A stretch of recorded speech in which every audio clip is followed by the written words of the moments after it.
This is a story about mutual respect and understanding, the kind that allows us to resolve conflict through dialogue. It's about the respect and understanding that developed between two men, one Christian, one Muslim.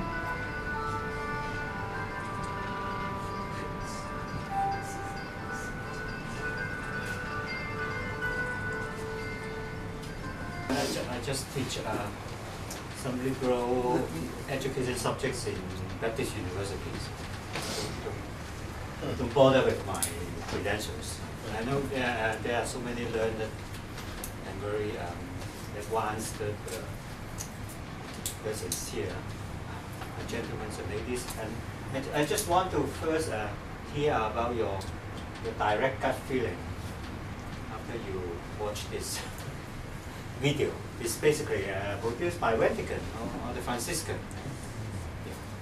So who want to start sharing your feeling about this? First, we start with feeling. Is anyone of you want to? Yes. I think the thing that touched me was when they mentioned Jerusalem. I went there in 2006. Actually, there's two. There's the new city and the old city. And I went to the old city. Yeah. And it's like everybody seems to. There's an Armenian, Christian, Muslim, Jewish, and everybody. Like it's small. Yeah. Like, I went to the Church of the Sepulchre. Then you go to the wall, Jewish, the Kotel, Hebrew, and then beside is Alaska, Temple Mount. Yeah. I mean, it's like, and everybody seems to be okay, and it's a very tiny. I mean, you hear about this Jerusalem, the news now, and even in the Crusades. When you go there, it's very small. It seems to be. I mean, I felt completely, completely at ease there. I was quite, I was just talking about Jerusalem here really hit me.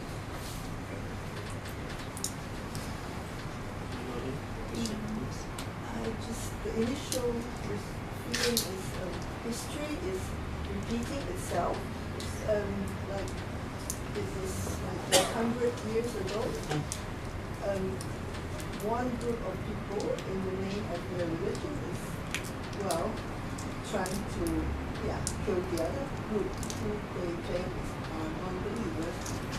And today you see, you watch on the news that there are again a group of people saying, in the name of Islam or whatever, and then we are going to kill every non-believer. So it's just almost the same after 800 years. You feel so tragic, right? Kind of. It's like human beings never learn from something already happened, and such a disaster to our civilization. It's again happening. Maybe yes, and then it's generally yes. How history teaches how if someone really wants to achieve something and will devote it to this, to his mission, to his main objective, even if will be sacrificing himself, I think he can achieve it. So the biggest victories was made by faith, not by wars or something else. So I think if someone can make it 1,000 years ago, probably in the future, if we will spend our efforts, I think they will achieve it once again. You mean we can still be that creative, that successful in achieving something? No, I mean achieving this interface harmony. Interfaith harmony, yes. Hopefully. And the gender. I just want to say, just because we're all from different cultures, doesn't mean we can't get along. Yeah. That's all. It's a half fact of life. We just instead of looking at our differences, we can look at what we have in common. We can get along. You say in the positive, we can get along. I think it's possible. Yeah, it's possible. It's not easy. It's not easy. It's not easy. About our Catholic brothers? Hello, I'm Brother William from the Franciscans. I'm very inspired by the documentary because as a Franciscan myself, I realized we have done so little in Hong Kong. we have rich legacy of St. Francis meeting with the Sultan, and that is really a truly inspiring story. But looking to looking at what we're doing in Hong Kong, we are so well. There are not too many of us in Hong Kong to start with. But still, it's not an excuse for not doing much to promote. Like, I just found out about Anatolia just last night. I said, oh, what is this center? And then I thought, wow, there's a group of Turks who are willing to promote cultural and dialogue exchange. And I think this is so great. And it's something which we should have been doing, but we have just been, we didn't get our, we didn't get our priorities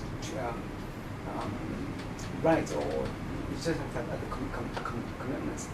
So once again, I've been inspired by looking at this, especially with this is a very good documentary with using art and history. Weave the story of St. Francis and the Sultan. So thank you for the opportunity for me to see this. Any other gentlemen available for this? Seeing the map as it showed where things were, to go from Assisi past Jerusalem, where the Crusades are supposed to be happening, and go to Damietta, I think is a reminder that we step beyond the boundaries that we are often so used to setting up. And that kind of stepping out is an investment. I mean, thinking about 800 years ago around the Mediterranean, that is a big investment for Francis to go from Italy to Damietta.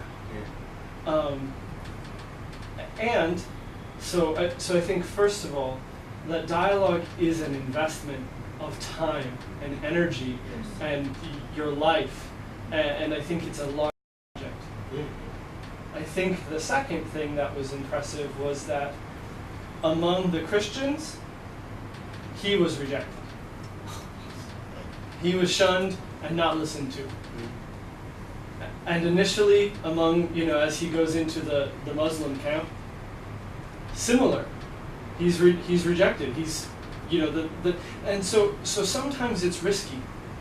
Sometimes there's a risk of not being accepted by your own and not being accepted by the people with whom you want to dialogue until a certain moment.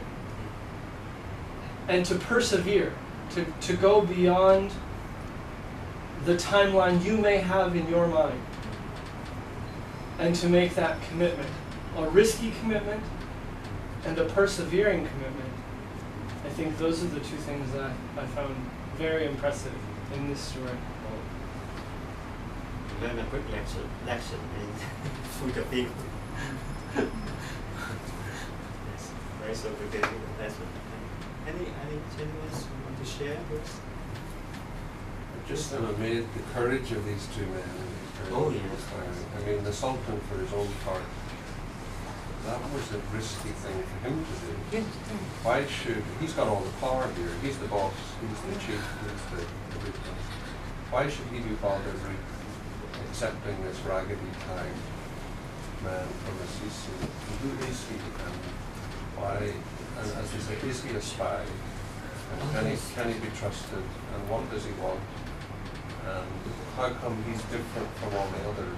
It's like the Sultan had a big enough mind to overcome his own prejudice about Christianity. It was the only experience the Sultan had of Christianity was violence, aggression, and death. And yet somehow he was able to see that he was a man coming in with no shoes, barefoot, with nothing, except just himself and his faith and his love. And that the Sultan could open his heart. And it was a huge risk to both, and it could have gone horribly wrong. But my brother said, didn't something very profound happen that only, I think, art, words can describe it properly? It goes into the realm of art and mysticism or something. And I'm just kind of amazed by that. Maybe let me also share a bit and then we can go on. Well, this is a very remarkable episode in history, but which, as a whole, especially for I think for Westerners and also for like Hong Kong people who have been influenced by the West so much, this is very tragic that this has been seldom told. Whenever we encounter, for example, through history books or everything describing the Crusade, we always just describe the terrible part, and without ever mentioning this great episode of St. Francis, very daring initiative, yes, and investing a lot, and just like the gentleman relays, and also it also reveals a kind of very profound spiritual resource. Who's the gentleman who has touched on? He's coming with barefoot, and probably also before he came, the Sultan must have already heard about his reputation. Just like, for example, in today's world, if Mother Teresa were to come along, and then we'll all know that this is a kind of saint. And everybody knows that he is to be respected in a sense because he's not any ordinary person. But also the episode itself is so realistic. It also at the same time revealed the other side of the story of those so-called age-old religious and cultural and political and economic and social bigotry. That kind of bigotry that even the Christians, so-called the Christians who are going to fight, they never give a damn. I think you are coming to actually hinder our fighting, as you get lost. And so this is really very tragic. Just like when we nowadays we are also facing similar cultural wars within Christian religions and also between religions. Right? So we are now talking in this context of the ISIS, right? Or ISIL. Right? It is very tragic, and also we cannot escape this. And also in Hong Kong, now we are talking about a cultural war between so-called the localists and the mainlanders. Those from mainland China and then those from local. We are actually at odds with each other, and then we just want to disown everybody, everything of the mainland or everything of local. Now this is terrible. This is really terrible. And also in among the West now actually still waging a cultural war about whether we accept the homosexuals. And then the four is fiercely fighting in all kinds of impossible imaginary grounds. And so this is just in a sense, that's why I asked you for your emotion first, because if in terms of you understand or you heard about so many different types of things, it causes your emotion to be very mixed. All kinds of emotions. Some amazement, some anger, some helplessness, some kind of feeling of fate or tragedy, or especially of human viciousness. How can human beings be so vicious? Right? But suddenly, sudden burst of human virtues, right, shining through a Sultan. And this Sultan, in a sense, he's really a good Muslim. He's really submitting to Inshallah, Allah's will. Right? So Allah wants to make peace, and then He's going to make peace. And then actually, when we look at the, I know very little. I know very little about Muslim history, but as a whole, I still can understand that in a major part of the Muslim history, and in most Muslim countries throughout the world for all these 14,000 years, 1400 years, Muslim has been generally very tolerant That's why this is an amazement to me to talk about half of the population in the Ottoman Empire are Christians. That means the Ottoman sultans, obviously, at that time they did not intend to wipe them out or diminishing their numbers. They are just leaving them to live on. But for the last 100 years until now, maybe now is 150 years, right? From 1009. Things, it seems, in a sense, is going bad. It's going worse than for the last 800 years, until back to the time of the Crusades. Right? We have been persecuting each other in all sorts of ways. Yes, right? Just like the first Georgetown, the Muslim champion is talking, right? Palestinians. See, he's very fair to recognize and admit that for the most part of the Palestinian land, most part is the Muslim, they are maybe oppressing the Jews. But then now, for these past 50 years, it's the Jews who are oppressing. So this is very mixed. And also, suddenly, you remember a modern figure who's kind of similar to the Sultan.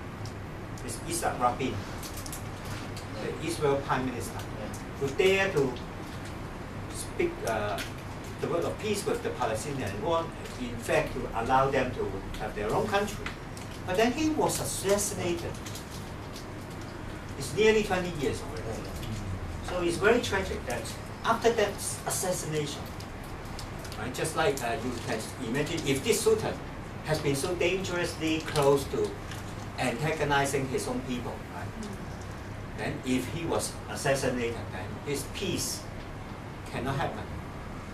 Right? Now we are in this historical epoch, and then history is like you go through a superhighway, and then you miss an exit, and then you have to wait for at least 1 more hour or 2 more hours before you get another exit.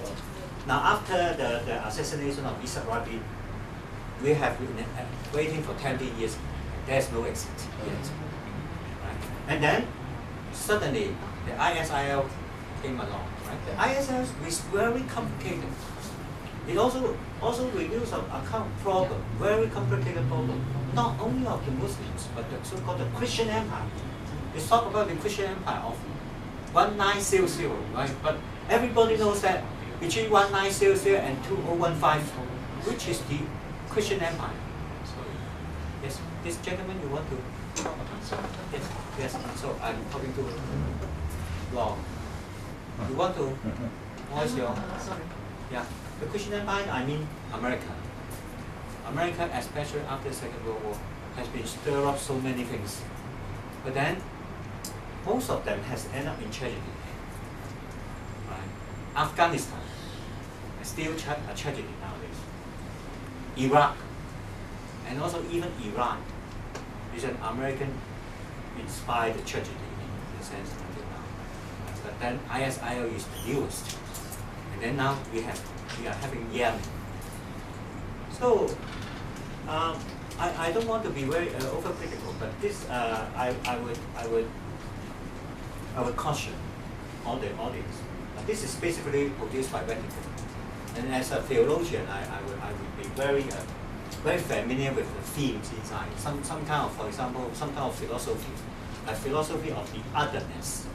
This is a kind of philosophy propounded by a French philosopher, Levinas, or something like that, right? But if for me, I would say, if we really want to go on dialogue, Vatican should invite some Muslim scholars to produce their version of this film,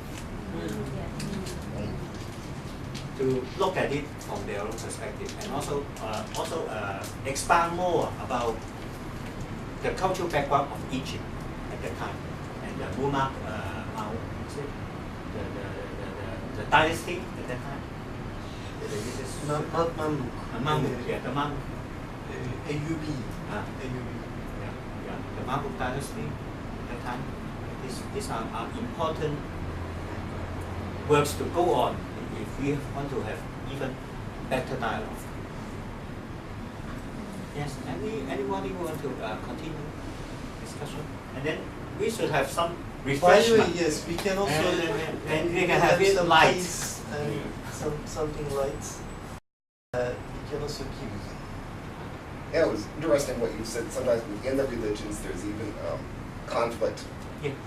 Like you mentioned the Crusades. Actually, I may be wrong, correctly, but Constantinople was under the Orthodox Eastern Church, and the Crusaders were the Roman Church. It actually sacked and pillaged, which was another Christian. That was not Muslims. Another That was episode of the Crusade story that Yeah, I mean- never been mentioned. that actually, yeah, the Roman Church wiped out an Orthodox Yeah. Constantinople. When we are talking about the ISIL, we have never given them to this very terrible history of Christians wiping out another Christian group and then wiping out all their culture. Yeah, this is something terrible. So it has something to do and going deeper into the heart of human beings, not confined to religion, a particular religion. Yeah. Thank you so much. We can keep Dialogue. And dialogue then while we're having